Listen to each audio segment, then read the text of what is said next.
Ya estamos de regreso aquí en Ángulos. A los ganadores de 31 minutos hay que estar muy al pendiente del Twitter. Les voy a contestar su mensaje a los que ganaron porque es para la función de mañana a la 1 de la tarde. Así que mañana mismo, muy temprano, les voy a decir por Twitter dónde recogen los boletos. Y bueno, tenemos el gusto de dar la bienvenida el día de hoy, como cada viernes, a Alicia Ocampo, a Jorge Octavio Navarro, Ricardo. Jonás, y incorporamos el día de hoy a Jaime Lubín, ¿Qué tal? semiólogo, bienvenido, y a Adriana Camarena, también semióloga. Y es que el día de hoy, a propuesta de Jaime Lubín, que suele ser el abogado del diablo, y así fue conocido en algún momento en Radio Universidad, en algún programa que hicimos juntos, pues nos propusimos hacer un análisis desde la semiología y lo forense y del lenguaje de lo que se está manejando en el ambiente postelectoral, en el conflicto postelectoral. Es atrevido llamarlo conflicto, porque ya lo estás calificando. Sin embargo, creo que sí hay un desequilibrio importante entre las fuerzas que están en juego, yo no diría en oposición. Estas fuerzas que están en juego, por un lado, son todo el aparato mediático, incluido este mismo canal, todo el aparato político que existe y que lo conocemos de sobra, y todo lo que podría ser el contexto social. Se ha dicho muchísimo acerca de la relación entre el aparato político y el aparato mediático, pero no se ha tocado el contexto social.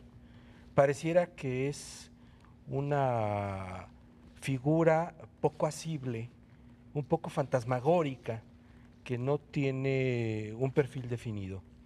Y se han dicho muchísimas precisiones acerca de los copetes, las corbatas, las sillas, las palabras, las fotos al revés y toda una serie de anécdotas de carácter casi como en la picaresca política mexicana, pero en el contexto social se ha mantenido una especie como de niebla o de cortinas de humo que no permiten ver claramente cuál es el equilibrio de fuerzas en esta, yo diría, fase postelectoral, más allá de conflicto, ¿no? De un conflicto. Y eso es lo que, en alguna forma, platicando el otro día que nos encontramos, era interesante o es interesante someter, no al análisis porque no da tiempo para ello, pero sí a algún conjunto de reflexiones que hemos venido desarrollando a partir de la presencia de un elemento que en ese contexto todavía no está muy claro, no está muy identificado, que es precisamente la generación del fracaso, la cultura del fracaso en un momento generacional muy importante que se ha manifestado precisamente en este evento fundamental para la historia de México y que no se le ha estudiado y ni se le quiere estudiar porque sería tanto como descubrir todos los muertos que hay atrás guardados en el closet, porque la sociedad también tiene sus esqueletos en el closet. No puede ser aquello de polarizar la discusión o el enfrentamiento a partir de que los medios esto, los medios aquellos, ¿no?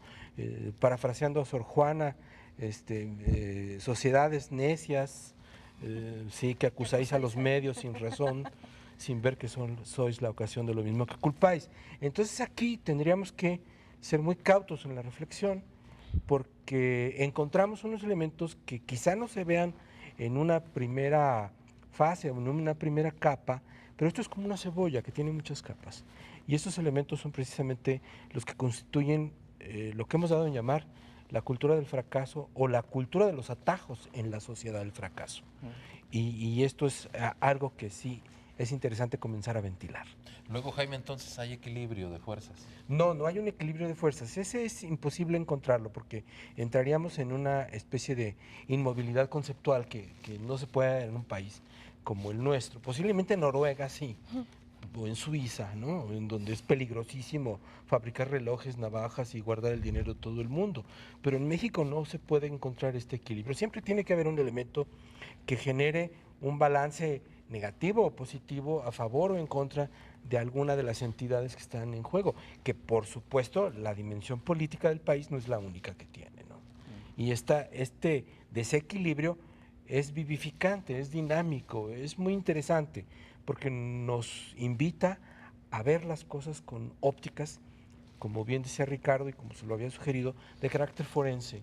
En un análisis semiológico o en una reflexión semiológica, lo que priva es el carácter forense de las cosas. No es la opinión, no es el abismo de la opinión en que se ha caído desgraciadamente, sino son puntos de vista muy estrictos, muy tabulados dentro de una metodología que, por ejemplo, en esta palabra que se usó indistintamente en las campañas, la palabra cambio, en realidad hay una gran confusión, porque no se sabe si es cambio en realidad o si estamos en el centro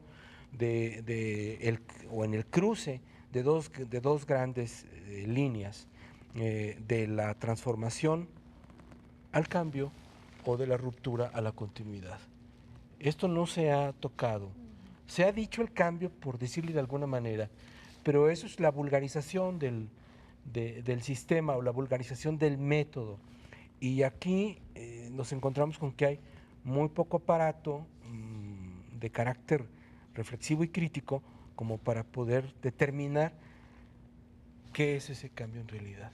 Y ustedes, Adriana, se han estado dedicando en estas semanas a hacer varios ejercicios para analizar justamente todo eso que tiene que ver con un gran discurso al que todo el mundo le entra, el que todo el mundo repite, pero que muy poquitos entienden de verdad. O como dice Jaime, le entran al fondo, ¿no? A mí me llama mucho la atención la manera en la cual se ha polemizado y polarizado la opinión en general, sobre todo en las personas que, digamos, corresponden a mi generación, que ahora nos tocó una segunda elección presidencial y que ahora yo veo que la vemos con ojos diferentes, porque ya nos tocó pasar por un proceso en donde no estábamos muy informados y donde ahora tampoco estamos informados, pero decimos más cosas. Y creo que en esta ocasión se ha permitido, por medio de las, digamos, llamadas redes sociales, una manera de difundir la información de una manera diferente a la anterior, o hace algunos años o en la elección anterior, en donde se ha confrontado mucho entre todas las personas y entre todos los jóvenes en este caso.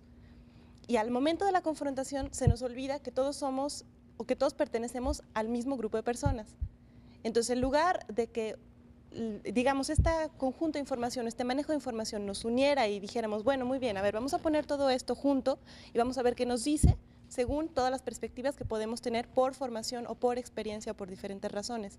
Sin embargo, lo que ha pasado es que se ha polarizado y se ha ido como separando, se han ido rompiendo los vínculos en vez de unirse por una misma causa que podría ser, digamos, la defensa de las libertades o de una serie de cosas que aparentemente se están diciendo, se están mencionando, pero que no se sabe como con mucha certeza si se está trabajando para el mismo fin, a pesar de que tienen una gran riqueza de medios. Aquí hay una reflexión que surge con esto que dice Adriana. Nosotros vivimos en una época extremadamente rica en medios, pero muy pobre en fines. En la Edad Media o en la época de oro de la Gran Tenochtitlán, en los momentos cumbres, los hitos de la creación humana, generalmente ha habido pobreza de medios, pero una enorme riqueza de fines. Y aquí la dialéctica entre los fines y los medios es muy interesante porque lo primero que notamos en ausencia es el proceso crítico de una dialéctica real que diga, a ver, ¿qué medios tenemos y qué fines queremos alcanzar? Claro, en este momento, esa sería la gran pregunta, ¿no? A ver, de lo que está pasando con los que impugnan, con los que respaldan, con los que reniegan, ¿cuáles son los fines? ¿A qué fines van? De eso platicamos después de la pausa. No se vayan, regresamos, estamos platicando con Jaime Lubín, con Adriana Camarena, con Alicia Ocampo y con Jorge Octavio Navarro Jonás, acerca de lo que tiene que ver con la semiología forense, dice Jaime Lubín, de este conflicto, no, de este momento posterior. Es un momento.